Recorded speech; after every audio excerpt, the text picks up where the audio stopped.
Santiago González. Estamos ministrando en la Iglesia Cristiana Sublime Gracia en Tijuana. En Tijuana hay diferentes iglesias que se llaman así, Sublime Gracia. Nosotros nos ubicamos en la delegación La Mesa de la ciudad de Tijuana. Hoy estamos transmitiendo por primera vez desde el área de mi casa, desde la localidad de mi casa, en razón de la instrucción que ha dado el gobierno del estado de que estemos en casa todos a fin de no dar pauta a que se propague esta plaga de una manera mucho más letal. Y bueno, vamos a cantar un canto cuyo título es En el seno de mi alma. En el seno de mi alma una dulce quietud se difunde amargando mi ser.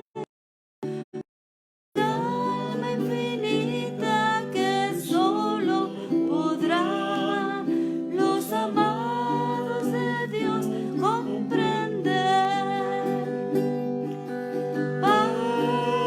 Paz, cuán dulce paz es aquella que el Padre me da. Yo le ruego que inunde por siempre mi ser en sus olas de amor celestial.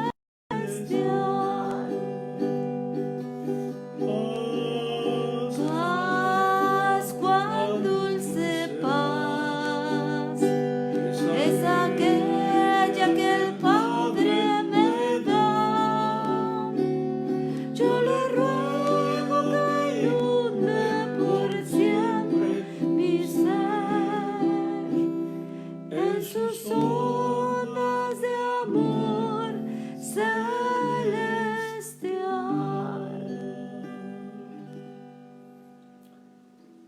La meditación de hoy es una meditación acerca de la oración. Durante muchas semanas, específicamente el día miércoles, al reunirnos como iglesia, hablamos de la oración. Y hoy tomaré algunos temas que ya hemos visto en reuniones pasadas como una forma de resumir un poco qué es la oración, qué es orar. Orar. Orar es la acción y efecto de hablar a través de la boca. Sin embargo, en términos bíblicos, orar es la acción y efecto de hablar con Dios. Los discípulos del Señor Jesús, y nosotros también somos discípulos del Señor Jesús, andando con Él venía de orar, le preguntaron, o más que preguntar, le dijeron, enséñanos a orar. Y es ahí, en ese planteamiento, donde el Señor Jesucristo nos revela la manera de orar en un sentido completamente ajeno a la definición sencilla que acabamos de dar. Porque Él dice, vosotros pues oraréis así, y enseguida deja una oración modelo, la oración del Padre Nuestro, a fin de que nosotros, siguiendo ese modelo, podamos hablar con Dios. La oración modelo, la oración del Padre Nuestro, conocida así universalmente, empieza glorificando a Dios y termina glorificando a Dios. Es una oración en la que no necesariamente empezamos por pedir, dame, dame, dame. La oración modelo empieza reconociendo en Dios la paternidad que Él tiene sobre nosotros, reconociendo en nuestro corazón la filiación que tenemos con Él, Padre nuestro. Pero enseguida agregamos la expresión que estás en los cielos. La Escritura testifica en diferentes maneras el lugar de habitación de nuestro Padre Celestial. El tercer cielo del cual habla Salomón del cual habla también el apóstol Pablo. Durante el día volteamos hacia la atmósfera, hacia el cielo y vemos un color azul pastel cuando la falta de nubosidad nos lo permite, cuando no hay nubosidad. En la noche podemos arrobarnos al ver tantas estrellas titilando en el firmamento, tantos astros, tantos cuerpos celestes. No alcanzamos a verlos todos, millones de galaxias y millones de estrellas que no alcanzamos a ver, pero con la vista natural podemos ver hasta unas 2000 estrellas en el firmamento. Es un segundo cielo. El primero que mencioné podemos llamarlo el cielo atmosférico, el segundo es un cielo cósmico, pero más allá de este cielo cósmico está el tercer cielo o el lugar de habitación de Dios. Padre nuestro que estás en los cielos, santificado sea tu nombre. Ahí está la expresión de alabanza, una actitud del corazón que glorifica a Dios antes de pedir cualquier otra cosa. Santificado sea tu nombre.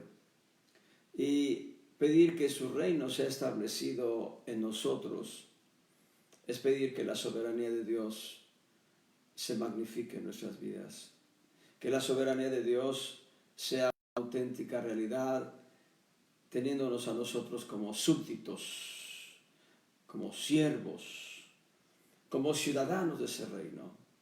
Hasta ahí no hay una sola petición en la que pidamos bendiciones en nuestra vida personal. Estamos pidiendo que venga su reino, que se haga su voluntad aquí en la tierra, tal cual es cumplida en los cielos. Yo no me imagino que Dios hablándole a algún ángel y diciéndole, haz esto, el ángel empiece a retomar, empiece a rezongar, empiece a cuestionar la orden. En el ejército, cualquier tipo de ejército en esta tierra, las órdenes no se discuten, se acatan. Sin embargo, la humanidad misma y parte de la iglesia no siempre acata la voluntad de Dios.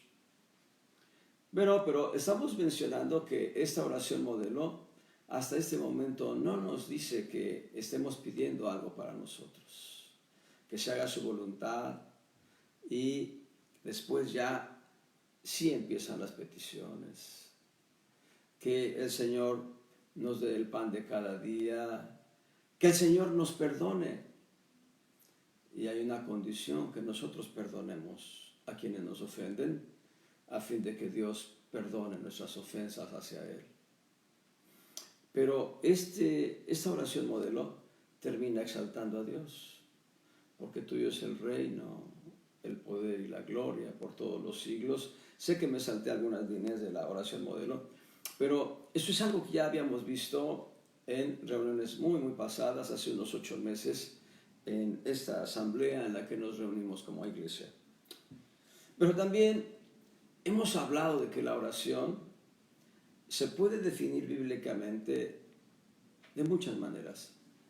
Por ejemplo, el Salmo 5, en el verso 1, dice, escucha, oh Jehová, mis palabras, ahí está la oración, y agrega, considera la meditación mía. Qué interesante que el salmista David está hablando primeramente de una meditación, la oración como una meditación. Es interesante advertirlo. Sin embargo, también la oración puede ser un clamor, puede ser un grito, socórreme, Señor. El mismo Salmo 5, en el verso 2 dice, está atento a la voz de mi clamor, Rey mío y Dios mío. El clamor no es una palabra sencilla o suave, quiero decir, no es una forma de hablar suavemente. El clamor es un grito.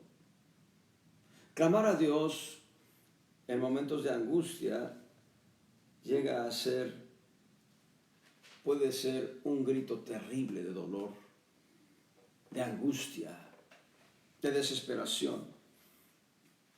La oración no siempre será una meditación, la oración en algunos casos será un grito desesperado.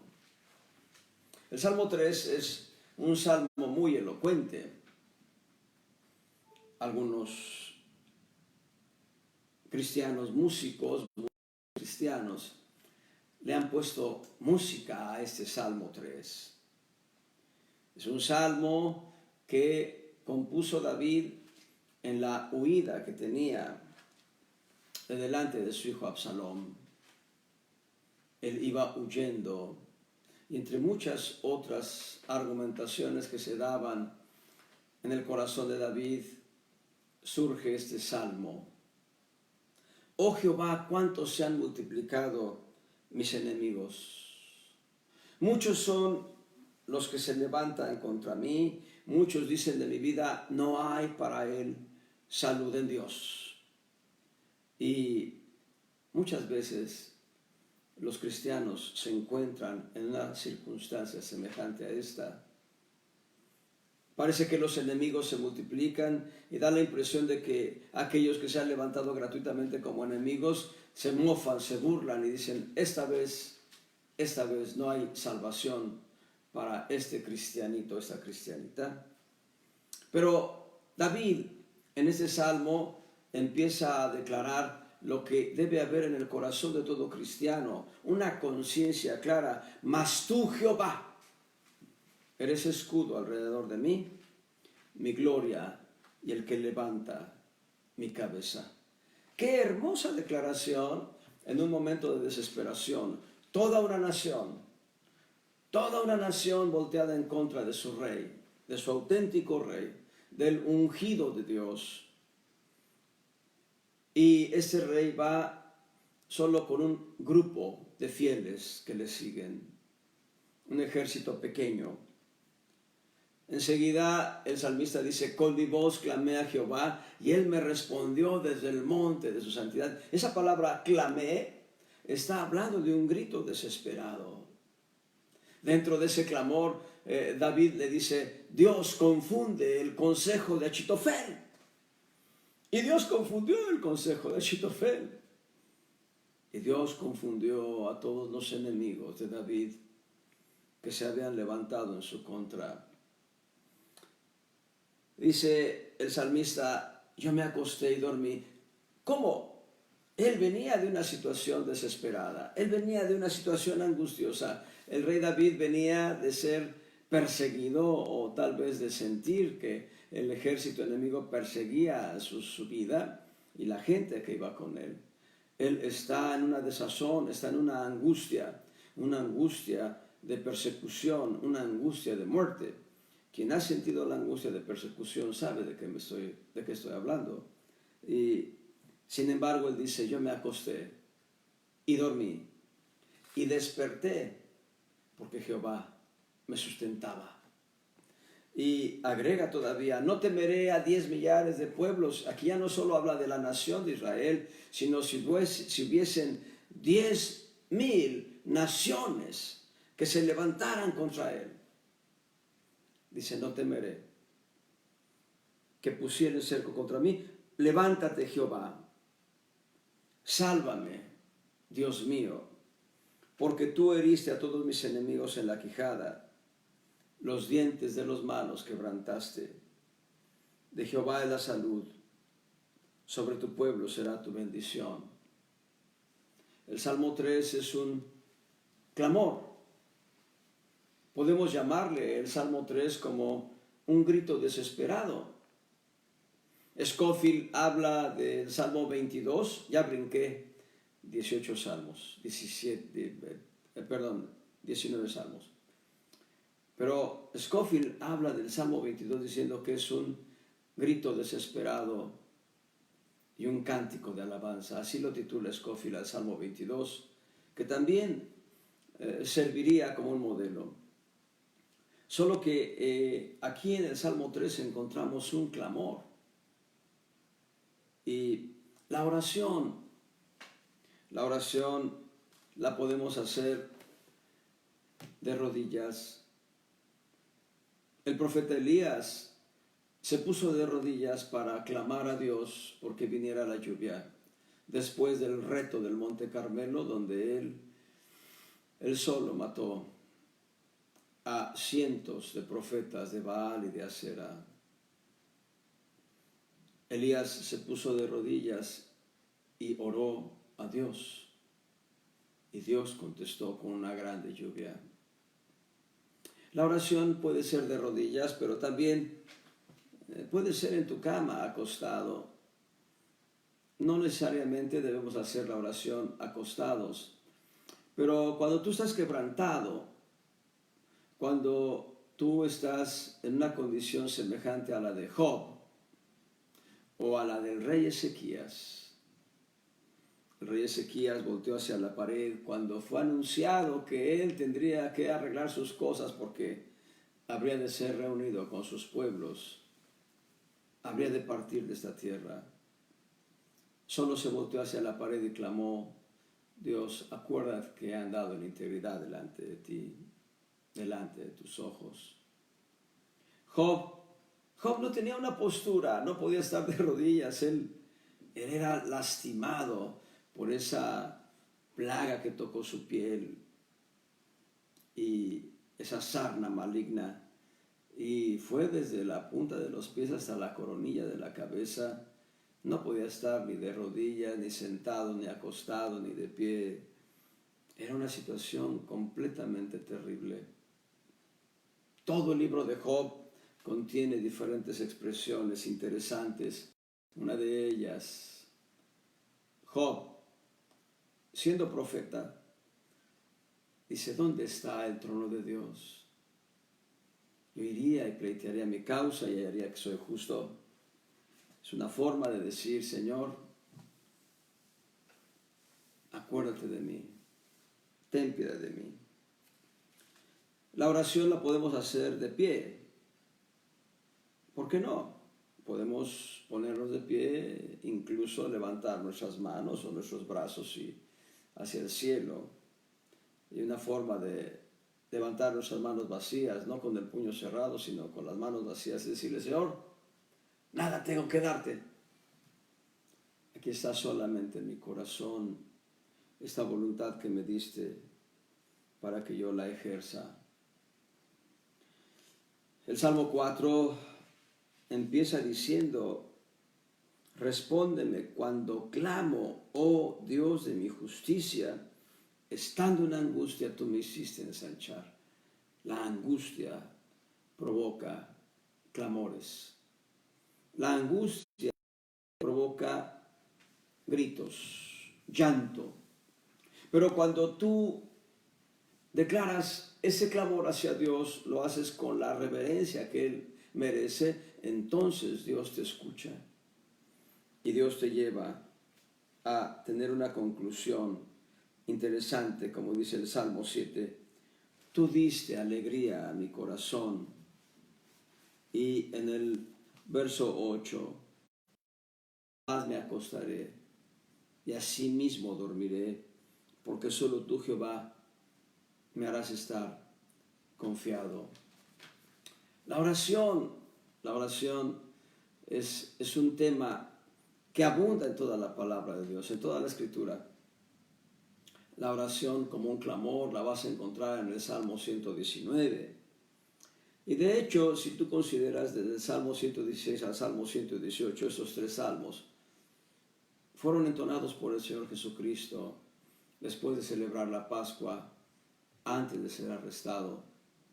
Y en esos tres salmos, el 116, 117 y 118, encontramos una serie de palabras proféticas que se cumplieron en la vida de nuestro Señor, nuestro amado Señor, pero Él habla de la misericordia de Dios, de la voz y súplicas que hace ante el Padre Celestial.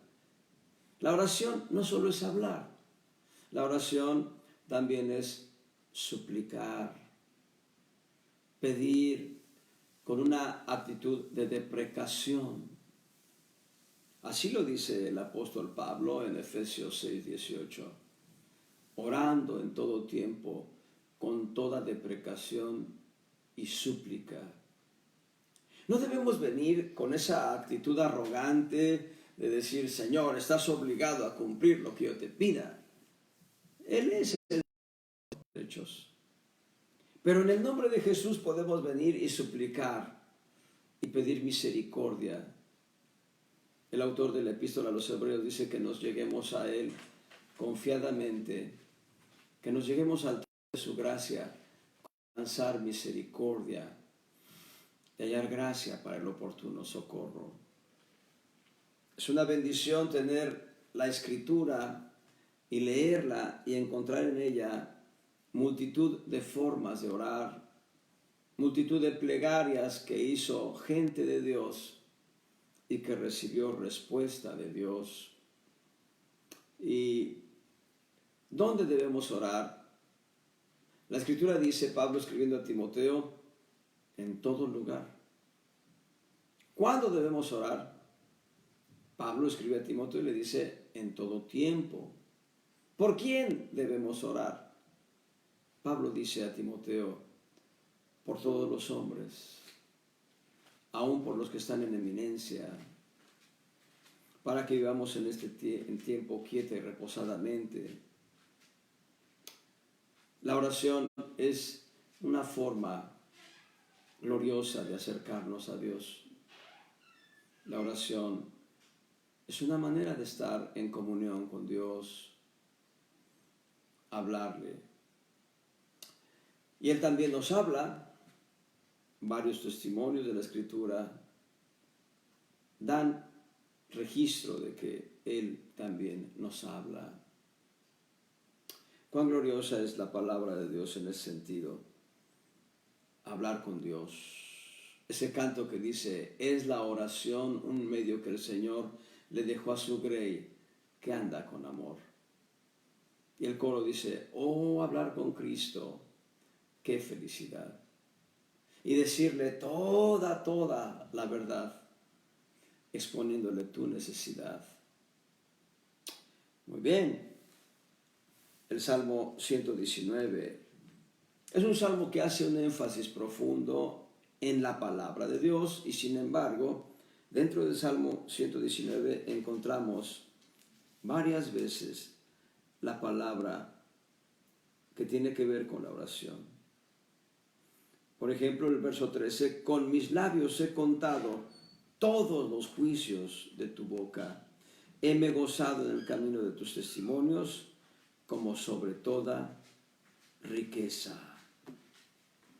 Y es una forma de estar en comunión con Dios. El Salmo 119, el salmista, el autor de este salmo, está buscando una forma de hablar con Dios, un salmo muy grande, el capítulo más grande, más largo de la Escritura. El Salmo 119 contiene todo un diálogo con Dios. Todo un diálogo con Dios.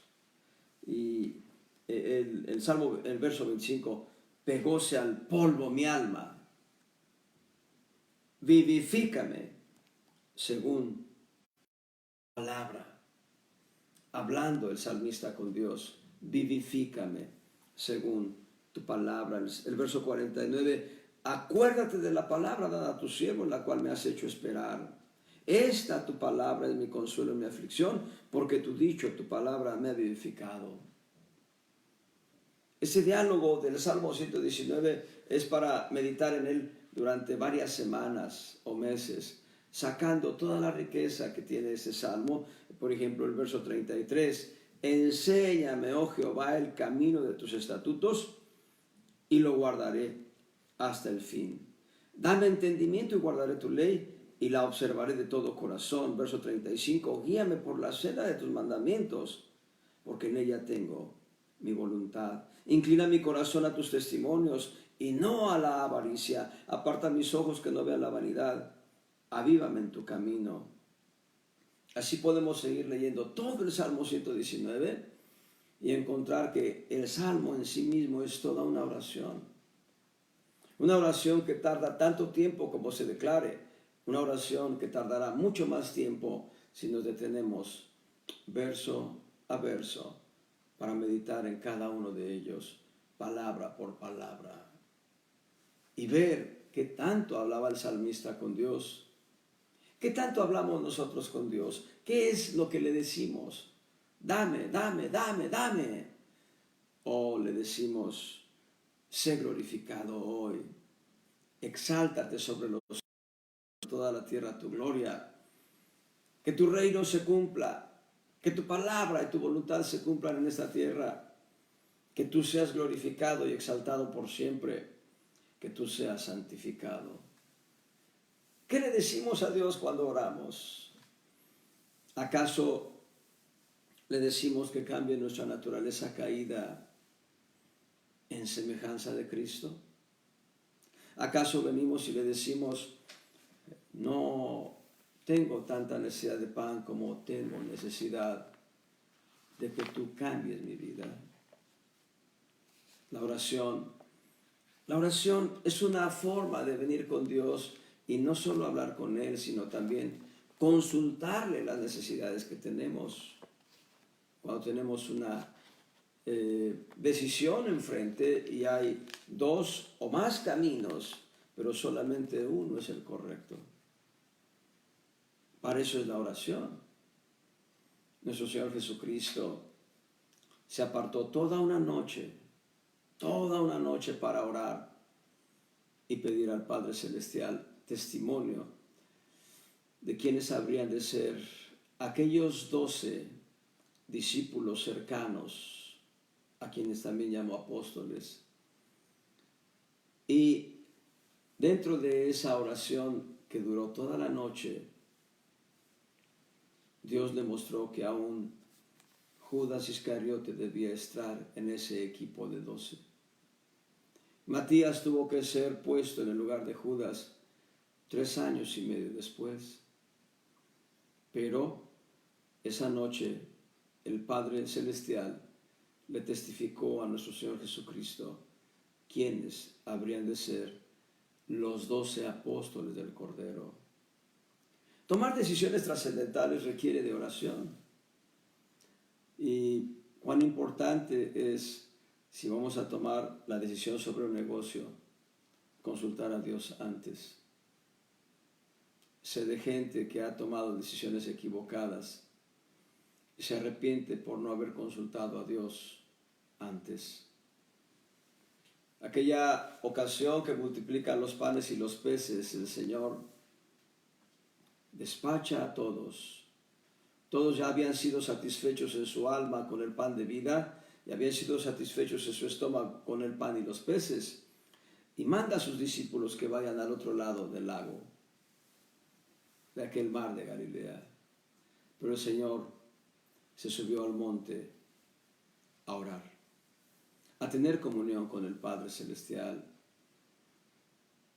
Y cuán importante es que nosotros tengamos estos tiempos de comunión con Dios en estos días aciagos, difíciles, en estos días complicados, en donde las circunstancias apuntan a